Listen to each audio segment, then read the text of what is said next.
Hello guys, మనకి క్రికెట్లో ఎన్నో రికార్డులను బద్దలు కొట్టి పక్కన పెడతాడు అనుకున్న విరాట్ కోహ్లీ మరి రీసెంట్గా టెస్ట్ క్రికెట్కి కూడా రిటైర్మెంట్ ప్రకటించాడు.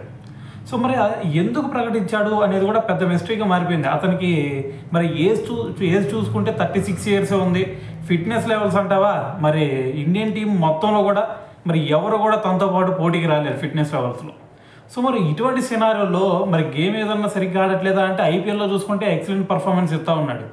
సో మరి ఎందుకు ఈ రిటైర్మెంట్ ప్రకటించాడు అనే డౌట్స్ కూడా అరైజ్ అవుతున్నాయి. అయితే దీనికంటే ముందు కనుక మనం చూసుకుంటే ఇది కోవిడ్ సిచ్యువేషన్ ముందు చూసుకుంటే 56 యావరేజ్ ఉంది. సో దాని తర్వాత చూసుకుంటే ఆ 56 కాస్త 46కి పడిపోయింది. సో మరి ఇదేదన్నా కొంచెం డిప్రెషన్లోకి లోన్ అయ్యేటట్టు చేసిందా అనే డౌట్స్ కూడా వస్తున్నాయి. సో దాని తర్వాత చూసుకుంటే ఆ 56 నుంచి 46 పడేలోపు అతను 3 ఇయర్స్ మరి సెంచరీ లేకుండా గేమ్ ఆడాడు. సో మరి ఇదేమన్నా కొంచెం ఇన్ఫ్లుయెన్స్ చేసిందా అనే డౌట్స్ కూడా వస్తూ ఉన్నాయి.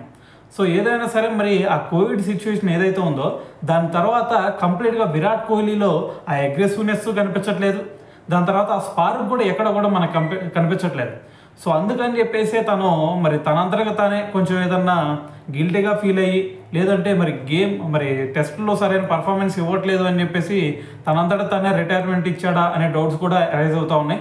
సో ఏదైనా సరే మరి దీనికి గల కారణం ఏంది, సో దీని గురించి మీరేమనుకుంటున్నారు అనేది కింద కామెంట్ చేయండి.